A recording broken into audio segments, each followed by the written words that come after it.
A Bíblia é um livro para crente. Tem mensagem para pecador, mas é um livro para crente. A Bíblia conta a história do povo de Israel, no Antigo Testamento, e ela fala de Jesus. Se você pegar as epístolas de Paulo é para ensino, é para crente. Tem mensagem para pecador? Lógico que tem. Então, o que a gente tem que fazer com a Bíblia, a gente às vezes pensa que muita mensagem é para crente, que é para o incrédulo, não é para o incrédulo, é para crente. As parábolas que Jesus contou, a maioria delas, é tudo para crente. Quando a gente conta a parábola das 10 virgens, as parábolas das 10 virgens não é para ninguém de fora, é para crente. Quando ele conta a parábola da pedra, que uma pessoa saiu e achou uma pedra, só ficou, é para crente. Quando ele conta a parábola do filho pródigo, o filho pródigo, antes de ser pródigo, era crente. Quando ele conta a parábola da ovelha perdida, a ovelha estava no redil, é para crente. Quando ele conta a parábola da moeda perdida, a moeda perdida estava do crente, perdeu-se. Então a gente tem que entender que muitas coisas aqui, escrito na Bíblia, a maioria delas, é tudo para crente. A mensagem que a gente vai falar hoje é sobre incredulidade. E eu vou tomar como base, se incredulidade, a gente às vezes pensa que incredulidade é para a pessoa que não é crente. A gente vai ver aqui que é para crente. Eu vou ler o texto de João, capítulo 20, versículo 24, que diz assim o texto. Pode botar. Não. Pensei que fosse o texto bíblico. Diz o texto assim: ora, Tomé, um dos 12, ele era apóstolo. Ele viu praticamente todos, não vou dizer, se eu disser que todos os milagres que ele viu, eu vou estar errando, porque ele não viu a ressurreição da filha de Jairo, que só entrou Pedro, João e Tiago. Mas a maioria dos milagres, Tomé presenciou. E disse assim: ora, Tomé, um dos 12, chamado Dídimo, não estavam com eles quando veio Jesus. Disseram-lhe, pois, os outros discípulos, os outros 10, porque Judas não contava mais: vimos o Senhor. Mas ele disse: se eu não vir o sinal dos cravos nas suas mãos, e não meter o meu dedo no lugar dos cravos, e não meter a minha mão ao lado de maneira nenhuma, o crerei. Tomé era tão incrédulo, que ele achava que Jesus já estava com o lado aberto. Ele achava que Jesus estava com a mão furada. Que ele disse que queria meter o dedo no lugar dos cravos e meter a mão onde ele tinha lá. Ora, se ele estava ressurreto, ele não estava... Que às vezes você faz uma operação e quando você acaba da operação, você está cheio de pontos. Aí ele achava que Jesus estava assim. Ele disse, não. Ele descreveu de uma maneira tão grande, ele não criou uma tão grande, que ele disse, se eu não pegar o meu dedo e botar no lugar dos cravos, que a mão dele tivesse furada, eu pudesse pegar o meu dedo e colocar a mão do dedo nos cravos e sair do outro lado. Como eu pudesse pegar minha mão, colar do lado da abertura e botar a mão lá dentro, saber como é que estão os órgãos internos de Jesus. E 8 dias depois, estava outra vez os seus discípulos dentro, e com eles Tomé. Chegou Jesus, estando as portas fechadas, e apresentou no meio e disse: paz esteja convosco. Jesus falou assim: paz esteja convosco. Depois que ele falou isso aqui, ele deu paz para todo mundo, ele se dirigiu única e exclusivamente a Tomé. Aí disse assim: depois disse a Tomé: põe aqui o teu dedo e vê as minhas mãos. Chega a tua mão e mete-a no meu lado, e não sejas incrédulo, mas crente. Tomé respondeu: Senhor meu e Deus meu. Disse-lhe Jesus: por que me viste, Tomé, creste? Bem-aventurados que não viram e creram. Irmão, Deus não tem compromisso com quem não crê. Quando a gente pega os evangelhos, se você pegar o evangelho de João, depois eu vou falar sobre ele. O evangelho de João, se você quiser fazer um estudo do evangelho de João, faça. Ele polariza em 2 frases, em 2 palavras. Aí eu vou botar aqui a primeira palavra. Porque no versículo 3, 17 diz assim: porque Deus enviou seu Filho ao mundo, não para condenasse o mundo, mas para que o mundo fosse salvo por ele. Versículo 18, ele diz assim: quem crer nele não é condenado, mas ele polariza nisso. Ou você crê, ou você não crê. Olha, crer e não crer é uma opção. Deixa eu só colocar agora aqui, na introdução da mensagem, que eu vou dizer. Quando os evangelhos surgiram, que foram praticamente contar a história de Jesus, e ele tem uma coisa interessante, evangelho é isso, e Bíblia é isso, tem muita coisa repetida. Tem irmãos, às vezes, que falam assim, eu já preguei essa mensagem na igreja, não vou pregar outra, não, quero pregar uma coisa inédita. E Jesus não aprendeu com Jesus. Jesus pregou o Sermão da Montanha diversas vezes. Se você ler o texto de Mateus e o texto de Lucas, você vê que é diferente. Quando os evangelhos foram escritos, o de Mateus foi para provar que Jesus era rei dos judeus. Se você pegar Jesus, rei dos judeus, quando Mateus capítulo 1, versículo 1, obrigado. Pegar Mateus capítulo 1, ele fala da genealogia de Abraão e fala de Davi. Ele apresenta Jesus como rei. Ele apresenta Jesus como filho de Davi, que é da descendência real. Por isso que de vez em quando você vê algumas pessoas clamando e dizendo assim, Jesus, filho de Davi, tem misericórdia de mim. Se ele é filho de Davi, ele é consequentemente o futuro rei. Ele era um rei, na verdade. Quando a gente lê, aí ele conta a genealogia de Jesus, aí você vai a genealogia, ela parte de Abraão, porque foi o pai da nação israelita, e depois vai dizer até Davi. Aí depois você só vê a genealogia de Abraão, de Isaac, Jacó e Judá. E a partir de Judá, que é a tribo real, você vê que todos os descendentes de Judá, já não tem mais os 11 patriarcas das tribos. Quando a gente lê o Evangelho de Marcos, que foi escrito para os romanos em termos de servo, o Evangelho segundo Marcos não tem genealogia. Por que não tem genealogia? Porque eles não querem interessar quem é a genealogia de um servo. O servo é servo, não interessa a sua descendência, não interessa a sua árvore genealógica, eu quero que ele serve.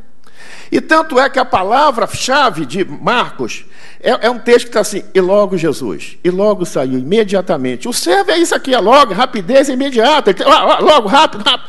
Quando a gente trata, às vezes, com o empregado, e às vezes fica assim, rápido, rápido, rápido, imediato, imediato. A gente quer imediato, porque ele é empregado, porque ele é servo. Quando a gente fala de Lucas, se a gente pegar Lucas por ser médico, ele conta a história, não do nascimento só de Jesus, mas ele conta a história do nascimento de João, conta como nasceu Jesus, ele dá detalhes de como o anjo apareceu a Maria, e ele também dá detalhes da infância de Jesus, da adolescência dele em torno de 12 anos, para poder colocar a genealogia de homem, que Lucas, por ser médico, tratava de homem, ele colocou o homem. E tanto é que em Lucas aparecem muitos termos, lá como está em Lucas capítulo 19, verso 10, diz assim, o Filho do Homem veio buscar e salvar o que se havia perdido.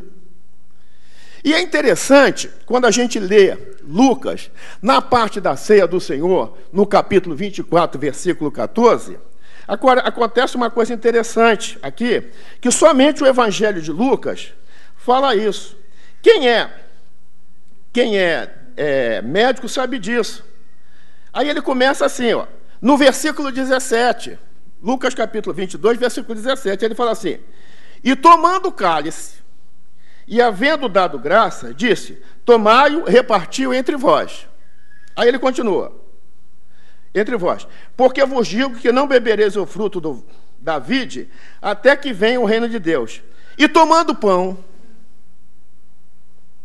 é o único evangelho que disse, e tomando pão, havendo dado graças, partiu e deu aos discípulos e disse, isto é meu corpo, que por vós é dado, fazer isto em memória de mim. Semelhantemente, tomou o cálice e depois da ceia, dizendo, este cálice é o novo testamento do meu sangue, que é derramado por vós. Mas eis que a mão do que está como traz. Ou seja, é como se a gente pegasse o cálice 2 vezes para dizer a humanidade dele.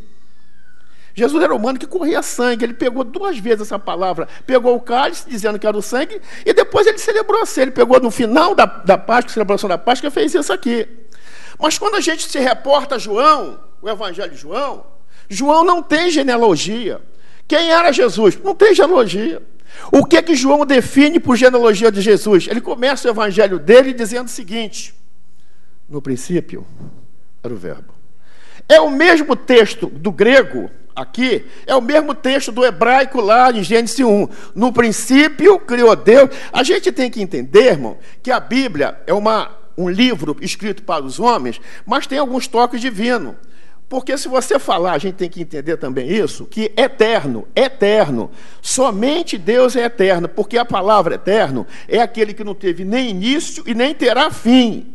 Quando a gente fala que tem a vida eterna, a gente está colocando uma explicação aí, porque, na verdade, nós tivemos um início. Por exemplo, os coreanos botam a data do nascimento dele um ano antes por causa da gestação. Quem nasceu, por exemplo, em 2016, nasceu hoje, 2016, a data do nascimento é 2015. Porque o princípio dele, da gestação, foi lá, ele coloca 2015. Mas quando a gente vai falar de Deus, Deus já existia antes de qualquer coisa que houvesse, antes de qualquer coisa que surgisse, Deus já existia. E a gente, para poder entender que Jesus é filho de Deus, temos que crer nesse princípio. No princípio criou Deus os céus e a terra. Então, irmãos, na hora da palavra-chave aqui, a palavra-chave do Evangelho de João é crer.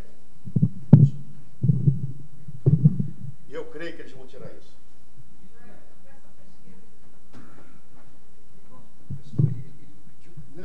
Tá bom, eu creio nisso.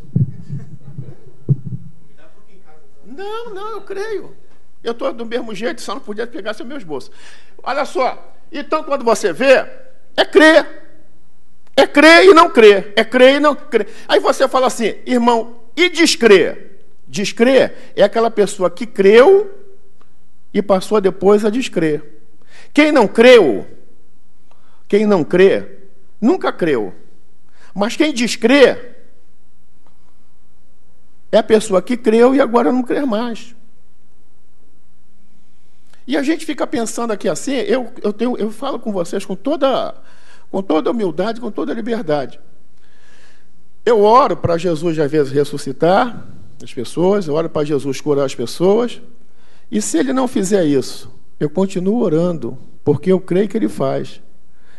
Ele não faz quando eu oro porque ele tem um propósito, ou porque eu ainda não estou com fé suficiente, ou porque ele não quer que a pessoa seja curada, porque às vezes a pessoa curada é uma benção, a pessoa doente é uma benção, curar vai fazer besteira. E Jesus ensinou isso no capítulo 12 de Mateus, de Lucas, disse assim, de que adianta o homem ganhar o mundo inteiro e perder sua alma? E eu estou dizendo isso aqui, que eu vivi isso na carne. Meu irmão estava doente, eu falei assim, olha, se for para você, Jesus curar você, que ele tem poder, ele tem autoridade para isso, para você voltar para o mundo, eu prefiro que ele te leve salvo. Eu sofro a dor da perda, mas ganho porque eu perdi para os céus. E quem perde para os céus nunca é derrotado, tem sempre vitória. O céu sempre é vencedor. Por mais que a gente tenha dor, saudade, aquela coisa toda, o céu sempre será vencedor diante de nós. Então, o Evangelho de João, irmão, é isso aqui, é para a gente crer ou não crer. Aparece constantemente essa palavra. É crer e não crer, crer e não crer, crer e não crer. Ou você crê ou você não crê. Aí a Bíblia diz, a luz veio ao mundo, mas os homens amaram mais as trevas, porque não creu no unigênito Filho de Deus. E quais são as dificuldades para as pessoas das pessoas que não creem? Quais são as dificuldades? Primeira coisa, elas conseguem, enxergar um problema que torna-se gigante. O pastor Eliel contou a história que na segunda-feira aconteceu aquela coisa toda. Segundo depois um depoimento de um colega desse senhor Nabor, ele falou assim, ele estava trabalhando, ele era uma pessoa comunicativa. Só que acontece o seguinte, os problemas nossos tornam-se gigantes. Se você crê em Deus, não que os problemas vão diminuir, irmão, mas o problema é da mesma estatura? É. O problema continua sendo grande? Continua, mas Deus é maior. A grande diferença é que o teu problema é grande, mas o teu Deus é maior. E pelo conhecimento que a gente tem de Bíblia, porque a gente lê de Bíblia e crê na Bíblia, a Bíblia diz lá em Coríntios assim, e Deus não dará tentação maior do que a gente possa suportar. E com a tentação dará também o escape. Deus tem dado a você escape porque você crê. Eu vou falar um negócio para vocês agora aqui, se vocês podem rir, a diversão é de graça. Eu creio, irmão, firmemente que amanhã é quinta-feira, dia 1º de setembro.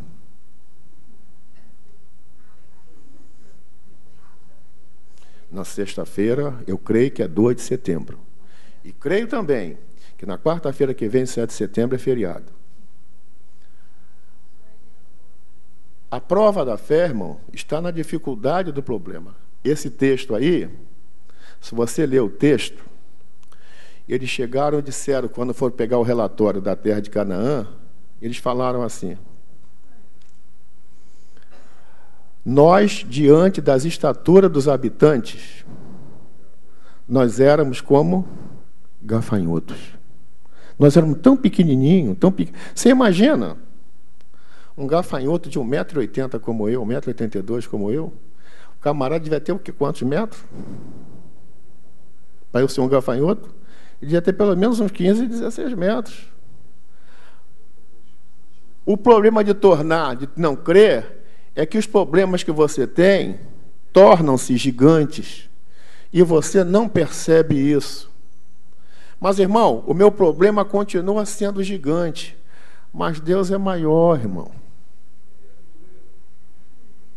E a gente precisa que Deus... Só que o que acontece, uma grande dificuldade que a gente tem,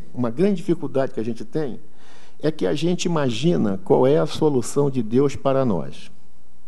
Eu vou ficar imaginando qual é a solução de Deus para nós.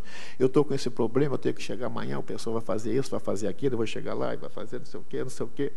E a gente, às vezes, perde a noção disso. A gente tem que ficar contando com a misericórdia e a providência de Deus. Teve um homem na Bíblia, que Jesus também falou sobre ele, a gente está estudando Elias e Eliseu, Jesus falou sobre ele e disse assim, no tempo de Elias, de Eliseu, existia muito leproso em Israel. E somente quem foi curado foi o Ciro Naamã. E Naamã só foi curado porque chegou um pessoal que estava ligado no céu e disse para ele assim, se o profeta te dissesse uma grande coisa, tu não faria? Porque Naamã tinha concebido. Quando alguém falou que ele ia ser curado, ele tinha concebido, ele já tinha pensado que Eliseu ia chegar para ele e disse assim, onde está a tua lepra? Ia botar a mão na lepra dele e quando tirasse a mão, ele estava curado. Quando ele chegou para falar com Eliseu, ele disse assim, olha, fala para ele mergulhar 7 vezes no Jordão. Mas quando falou que era mergulhar 7 vezes no Jordão, eu voltei para mergulhar no rio sujo desse. Eu voltei, aí ele não... Aí alguém chegou e falou assim, rapaz, presta atenção. Se o profeta tivesse dito alguma coisa mais... Porque às vezes as pessoas, irmão, querem solução mirabolante. A pessoa diz, o que você tem que fazer? Olha, você tem que plantar uma bananeira em casa, perto da tua cama, fazer mais não sei o quê. Se fizer isso, resolve. Aí você pode reparar que todo mundo tem uma... Deixa eu falar uma coisa baixinho. Uma simpatia evangélica para poder fazer aquilo. Tem uma simpatia. O que você faz? Olha, eu vou fazer isso aqui. Qual é a simpatia? Rapaz, 7 vezes, é só mergulhar.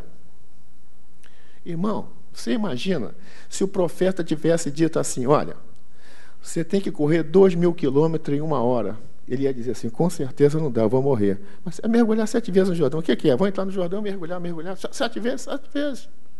E ele não entendeu, por talvez ele ser um general, Jordão significa aquele que desce.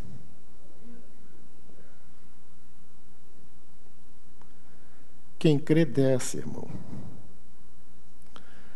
Quem crê não sobe, desce. Se ajoelha e desce. É necessário que ele suba e eu desça. É necessário que ele cresça e eu diminua. Você vê o teu problema muito maior do que você está fazendo, pensando.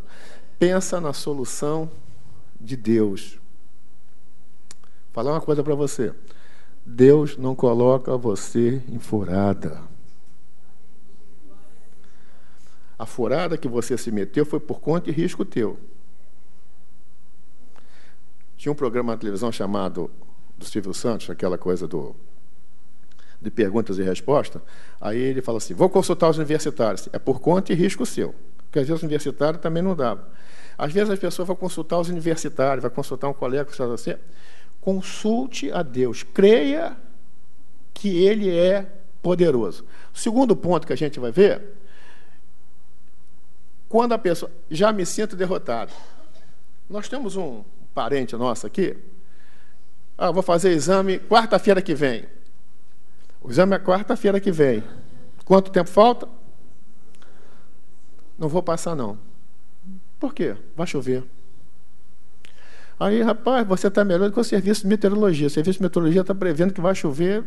E na hora que você fazer exame, na hora do local de exame, aonde você vai fazer exame, vai chover. Não, mas eu não vou passar, não. Então a gente começa a ficar derrotado. Quando a gente começa a pensar, porque olha só, está difícil, tá? E a gente às vezes chantageia Deus. Deus conhece, a gente faz que isso aqui, Senhor, não aguento mais, aguenta. Quando tu fala que não aguenta mais, tu está fazendo charminho para Deus, fazendo biquinho para Deus. E Deus conhece toda a nossa estrutura. O que Deus quer fazer contigo, Ele quer moldar. Jesus uma vez lavou os pés dos discípulos, e quando Pedro percebeu que ele estava lavando os pés dos discípulos, Pedro chegou e falou assim, Senhor, não faça isso, deixa que eu faça. Jesus disse assim, Pedro, o que estou fazendo agora tu não sabe, mas o saberá depois. O que tu estás passando agora tu não sabes, mas saberá depois. Creia que Deus tem um controle da situação, e Ele é poderoso no tempo certo, na hora certa, no momento certo, te conceder a vitória que você tem, porque Ele tem prazer em dar vitória a você, porque você creu nele e depositou a sua fé nele. Os problemas não são para nós não sermos derrotados, mas os problemas são para que nós sejamos edificados nele, e a gente tem que entender que os obstáculos são etapas de degrau da edificação para uma subida espiritual muito maior, de uma trajetória espiritual muito maior do que a gente pensa. E a gente precisa única e exclusivamente e crer. Aí Paulo tem aquela mensagem que a pessoa fala que é assim, porque o evangelho é uma coisa simples, irmão. Se você pegar o evangelho é uma coisa simples. Você já pensou se alguém chegasse e dissesse assim, olha, para você ser crente, você tem que ir a Belém, em Israel, e chegar lá, visitar a igreja, ou o túmulo, ou a casa que Jesus nasceu, aquela coisa toda. A gente estava perdido, porque daqui a Israel, se você pegar uma caravana, é $5.000. Se você pegar o câmbio a R$3,50, são R$17.500 só de passagem, fora as outras coisas que tem. E quem vai fazer isso? Você estará perdido. Mas o que é que eu preciso para fazer para ser salvo? Crer no Senhor Jesus Cristo. E olha só uma coisa que é mais simples ainda. Você crê no Senhor Jesus Cristo, e o que mais? E vai ser salvo. Tu, e de quebra a tua casa. E de quebra a tua casa. Muda aí, irmão. Ó, não possui força para lutar. O gigante estava lá, quando o gigante apareceu lá, apareceu um camarada de quase 3 metros de altura, e chegou lá e disse assim, poxa, aí é covardia, né? Eu quero um homem que lute comigo. Imagina se eu chegasse aqui e falasse para um menino desse aqui, que é do departamento infantil. Vem lutar comigo. Aí, poxa, coitado do garoto. Eu não sou um golista, mas também não sou O garoto vai lutar comigo? Vamos fazer um desafio. Se você não sei mais o quê. E todo mundo ficava com medo. E a Bíblia diz que aquilo durou por um espaço de 40 dias. De manhã ou de tarde, Filisteu vinha. Desafio as fileiras de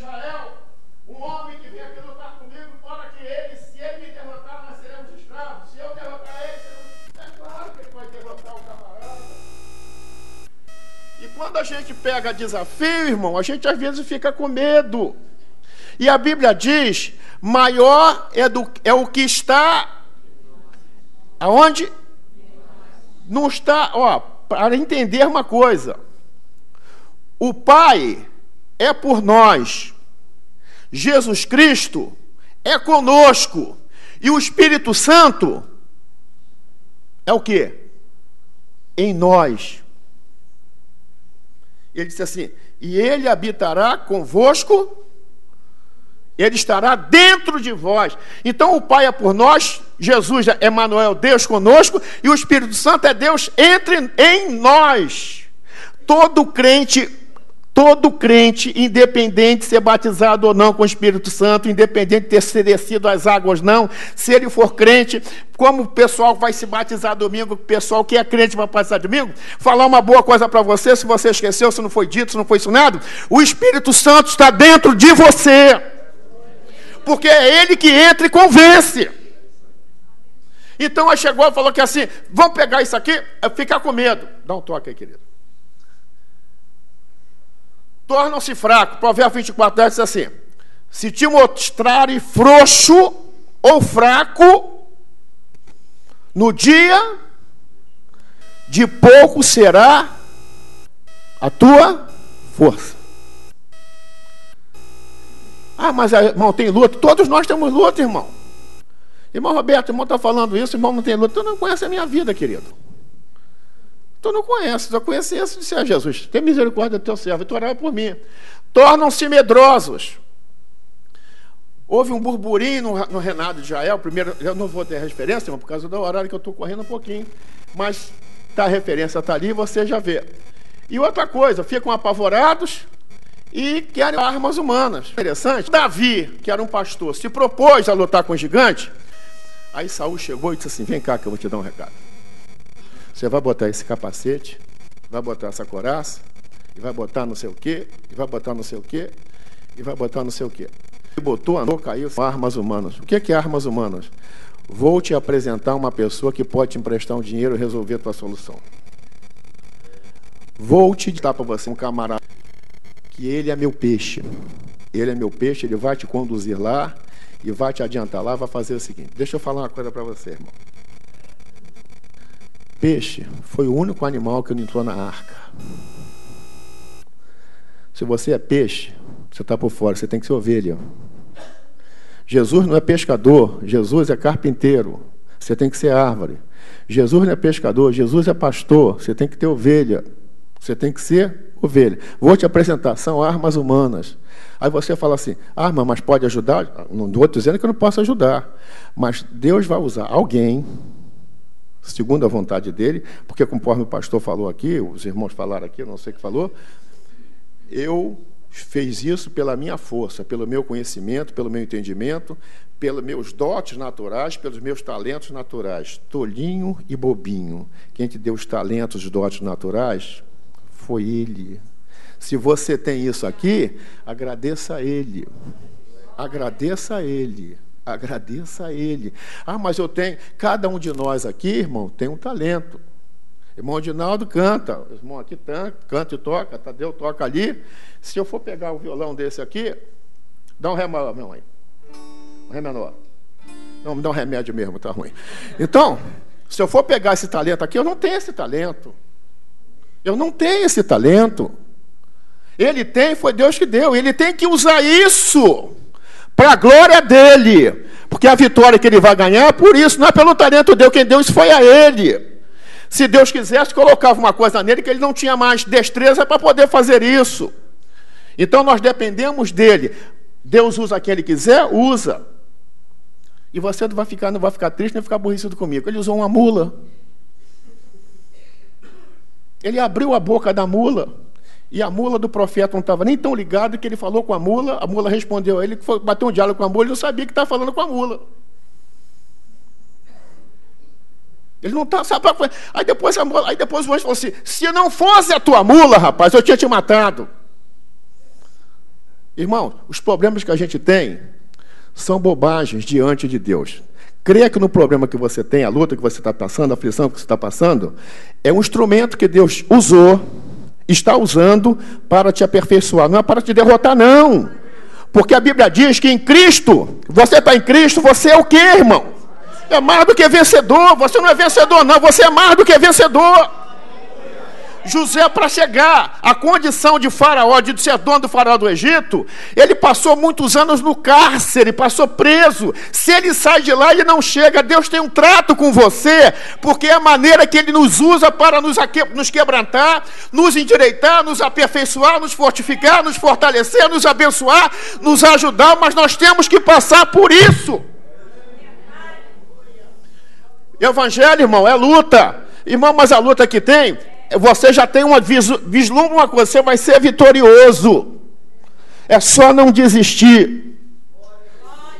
A Bíblia diz assim, ó, a gente tem dois adversários perigosos. O primeiro somos nós, o segundo é o diabo. A Bíblia diz assim, resistir. Quem vai fugir? Quem? Ele, não você.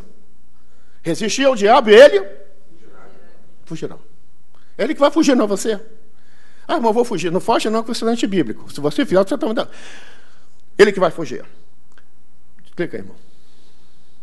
O que acontece com aqueles que creem? Ó, quem busca a Deus tem que ter essa primeira coisa. O pastor também falou isso aqui hoje. Eu disse, ele está falando a minha mensagem, ele estava ligado. Aqueles que se aproximam de Deus tem que fazer a primeira condição. O que é? Creia. E depois que você crê que ele existe, o que acontece? Ele é galardoador. Ou seja, o galardão daqueles que o buscam. O crente tem essa prerrogativa de ter Deus. E crer em Deus. Quando você busca... Às vezes, irmão, eu não estou orando, não. Irmão, você não está orando, você não está buscando a Deus. A vitória, às vezes, é uma simples oração. O que é uma oração simples? Às vezes não dá para você dobrar o joelho em qualquer lugar, mas você está ligado com Deus. Eu lembro quando o Robertinho era pequenininho, a gente ia lá em casa, chegava uma pessoa, ela disse, vamos orar para despedir. Ele pegava e dobrava o joelho. Ele disse, não, meu filho, quando a gente for despedir, não precisa dobrar o joelho para botar. Aí falava. Aí ele orava pela comida, ele abençoou fulano de tal, abençoou fulano de tal. Eu disse, não, meu filho, na comida não é para abençoar fulano, a comida é para abençoar a comida, e fulano depois ora depois. Mas ele tinha essa coisa de orar, essa coisa toda, de entender isso. Então, quando a gente busca a Deus, irmãos, ele é galardoador, só que a gente, às vezes, quer a coisa para ontem. A gente quer a coisa para ontem, a gente quer as coisas para amanhã. E eu falo isso para aqui agora. Não é isso, não fiz. Eu estou colocando um exemplo. Eu fiz um concurso ontem. Quando foi que eu passei?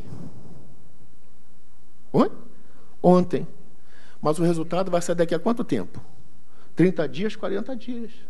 Eu passei. Só que a pessoa, quando fez, que acabou o concurso, está na internet que você passou. Não. A vitória, irmão, ela vem imediata.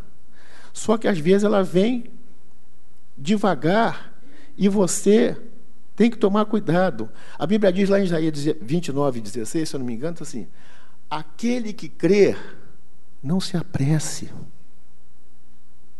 Se você perceber bem lá, a gente vai pegar agora o Salmo 37, versículo 5, Valéria falou aqui semana passada, entrega,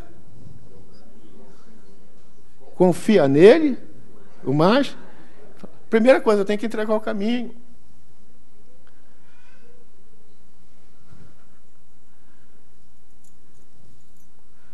Jesus está a chave da minha vida aqui, ó. Tu és o motorista, eu vou ser o seu copiloto, vou ser o carona.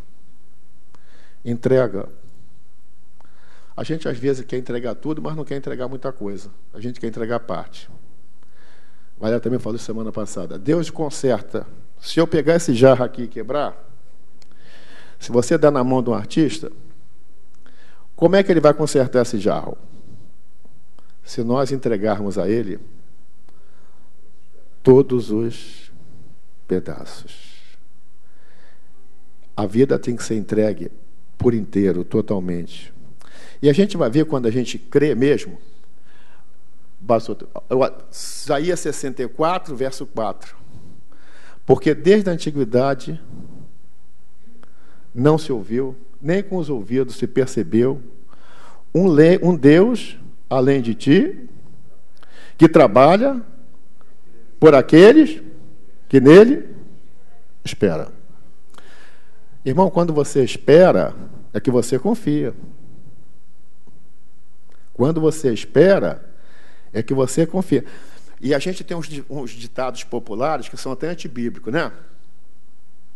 Espera, porque em pé cansa. Espera de joelho que a tua bênção vem. Espera orando que a tua bênção está chegando. Espera glorificando que a tua bênção está chegando. Espera agradecendo que a tua bênção vem.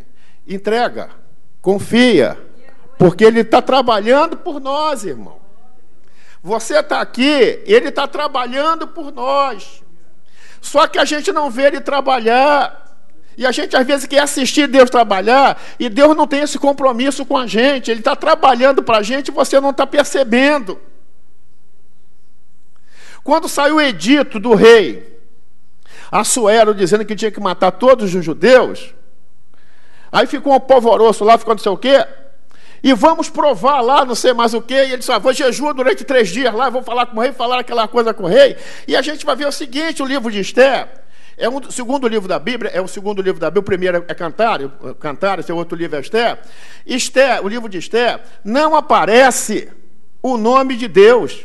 O livro de Esther não tem o nome Deus, mas a gente vê a ação dele, a gente não precisa ter o nome dele, basta que ele haja. O agir dele é poderoso, ele não precisa estar presente, ele age da onde ele estiver. A Bíblia diz lá em Jeremias, diz assim, não sou eu por acaso Deus de perto, também sou Deus de longe. Ele está agindo por nós em uma esfera que você não sabe aonde é ainda, mas ele está agindo. A gente pensa, mas eu não estou vendo. Aí, bem-aventurado Tomé, aqueles que não viram, mas você não precisa ver para crer, você tem que crer para ver. A pessoa vê, eu só creio se ver. Não, se você crer para ver, você está fora da Bíblia. Eu tenho que crer para. Se eu crer, eu vejo. Só que a gente tem um detalhe que a gente quer a vitória conforme a gente idealizou. Se eu chegar aqui, fizer isso aqui, botar isso... Para com isso, deixa Deus é Deus, Deus é Deus. Tanto é que às vezes eu vou ficar lá no céu, não sei o quê. Aí a Bíblia acabou com esse assunto. O que os olhos não viram, e o ouvido não ouviu, e não subiu o coração do homem, são as coisas que Deus preparou para aqueles que... Por mais que você seja uma mente prodígio e uma mente fértil, o que você imaginar está muito aquém daquilo que Deus preparou para a gente. Irmão, mas isso é difícil de crer. Não é difícil, eu creio. Não é difícil de crer. Isso aqui eu creio, está escrito, eu tenho que crer. E outra coisa, com intrepidez, quando Davi chegou, falou assim, não, ele vem a mim com escudo, com lança, e eu vou a ele em nome do Senhor dos Exércitos. E a gente fala dos nomes de Deus, e a gente fala Jeová Rafá. O Robertinho vende umas camisas que tem o nome de Jeová. Jeová Rafá, Jeová Tessicrianu, Jeová Chamão, Jeová Xalá, Jeová Nissi, Jeová Jiré. E tem um só de nome lá de Jeová. E não tem todos os nomes porque é impossível. E a Bíblia diz que o nome dele é Já. E o nome dele é tão forte assim. Uma coisa disse Deus, e 2 vezes eu ouvi. Quando Deus fala com você e você sabe que falou com você, você ouve 2 vezes porque aquilo está ecoando dentro de você. Aquilo ecoa dentro de você, foi Deus quem disse, eu tenho que crer nisso. Eu tenho que crer nisso, que Deus fala e a gente às vezes não percebe. Jeremias 33, 3, ele disse assim, clamas a mim, anunciar-te-ei coisas que tu não sabes. Irmão, eu tenho estudado muito, mas o que Deus vai anunciar para você, vai revelar para você, são coisas grandes e firmes que tu não sabes, rapaz. Isso é Deus, irmão. E a gente tem que crer nisso. Busca ali. Vai lá, irmã querida. Alimenta-se da palavra. Salmo 37, versículo 3. Eu vou ler esse texto, que isso aqui, 37, 3, que diz assim. confia no Senhor e faz o bem, e habitarás na terra, e verdadeiramente serás alimentado. Confia no Senhor, faz o bem, habitará na terra, e verdadeiramente serás alimentado. Ele nos alimenta com a sua palavra. Valéria pregou domingo na garagem, que é um texto bíblico, é um texto lá de Deuteronômio, que diz assim: nem só de pão viverá o homem, mas de toda a palavra que sai da boca de Deus. A gente às vezes pode ter saúde física, saúde mental, mas a gente precisa de saúde espiritual. E Salmo 46, versículo 1, diz assim: Deus é nosso refúgio, fortaleza, socorro bem presente na angústia. Quando você está bem angustiado, irmão, se você dobrar o teu joelho, ele se faz presente. Ele se faz presente. E esse versículo, capítulo 55, verso 22, pastor Léo também leu aqui na semana passada, versículo 55, lança o teu cuidado sobre o Senhor, e Ele te sustentará, nunca permitirá que os justos seja abalado. Você pode ficar estremecido. Senhor, isso não pode me abalar. Isso não pode me abalar. Eu sei que é difícil a oração que o pastor fez aqui, disse assim: desvincule-se dos seus problemas. Mas se você começar a ser: Senhor, tu sabes que eu estou com esse problema, visita o meu coração. Acalma, Jesus, o meu coração. Acalma, Jesus, o meu coração. Acalma, acalenta o meu coração. E Ele vai fazer isso de uma maneira tão especial que você não vai perceber. E a gente às vezes não percebe. Mas você estava com isso, o que foi? Não sei o que aconteceu. O Espírito entrou dentro de mim e me fez isso. É Ele que acalma, é Ele que acalenta. Vai lá, irmã. Faz um clique. Santifica-se em Cristo. Olha só uma coisa interessante aqui, que aqueles que esperam em Deus santificam em Cristo. A gente vai ler o texto aqui. É o texto do finalzinho do Sermão da Montanha, que Jesus falou, Mateus 7, capítulo 20, versículo 23. Ele botou assim: portanto, pelos seus frutos os conhecereis. Aí, olha só, é para crente, quando a gente fala que esse tema da igreja foi muito propício, que a gente às vezes quer falar do pecador, a gente esquece dos crentes. Nem todo mundo que diz Senhor, Senhor, entrará no reino dos céus, mas aquele que faz a vontade do meu Pai, que está nos céus. Muitos, aí eu tenho esse texto interessante, muitos dirão naquele dia: Senhor, Senhor, olha só, isso é para crente, não profetizamos no teu nome? Em teu nome não expulsamos demônio? Está perguntando. Em teu nome não fizemos muitas maravilhas? É para crente. Aí a resposta: então lhes direi abertamente: nunca vos conheci. Apartai-vos de mim, todos. Olha, interessante o texto. Todos que é presente, não foi passado. Se tivesse assim, se o texto tivesse assim: todos que praticaram, aí a gente estava perdido. Mas que praticais. É aquela igreja lá de Apocalipse assim: tenho, porém, contra ti uma coisa. Tens o nome de que vives, mas estás morto. Para eu crer em Deus, eu tenho que submeter a minha vida a Ele. Eu tenho que entregar a minha vida a Ele. Eu tenho que confiar nele, eu tenho que esperar nele, eu tenho que descansar nele, eu tenho que me alegrar nele, eu tenho que me edificar nele, eu tenho que me alimentar dele, eu tenho que andar com ele, eu tenho que louvá-lo, eu tenho que adorá-lo, eu tenho que amá-lo, eu tenho que magnificá-lo, eu tenho que honrá-lo, e tenho que dizer que as pessoas dizem assim, fazer igual o apóstolo Paulo, diz assim, e a vida que eu vivo agora, não sou eu quem a vivo, mas Cristo é que vive em mim. E para encerrar, irmão, essa pergunta é de Jesus. Lucas 18 e 8. Ele está falando para a gente.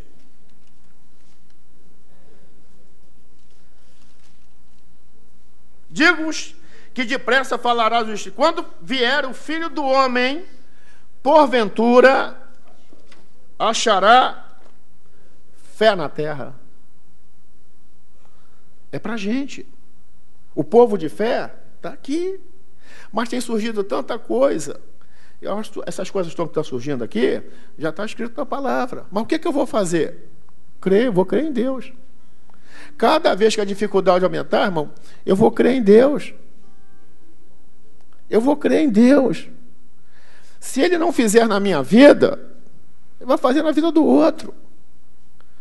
Ó, o pastor Leão contou aqui a experiência da irmã, que eu não vou contar, porque ele falou assim, mas eu também vou fazer isso para poder fazer. Deus tratou com ela isso. O que Deus vai fazer com você pode ser diferente. Deus não falou aquilo, Deus falou com ela. Ela foi um mistério com Deus. Então, cada um aqui, irmão, é diferente, cada um aqui é especial. Ele não vai operar na vida dele como operou na minha, nem na vida dele. Ele vai fazer uma coisa diferente, porque Deus não é metódico. Deus não é bitolado, Ele vai fazer coisas diferentes e vai fazer a mesma grandeza, porque Ele é Senhor. O que eu tenho que fazer? Entregar-me a Ele. E a gente vê assim, o que eu faço para ter mais fé?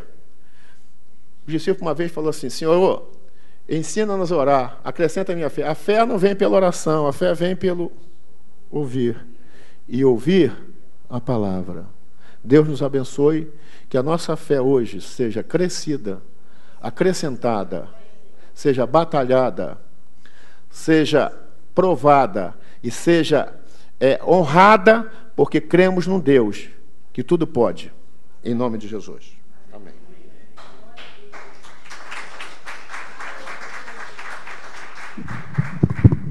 Glória a Deus. Quantos recebem esta palavra nesta noite?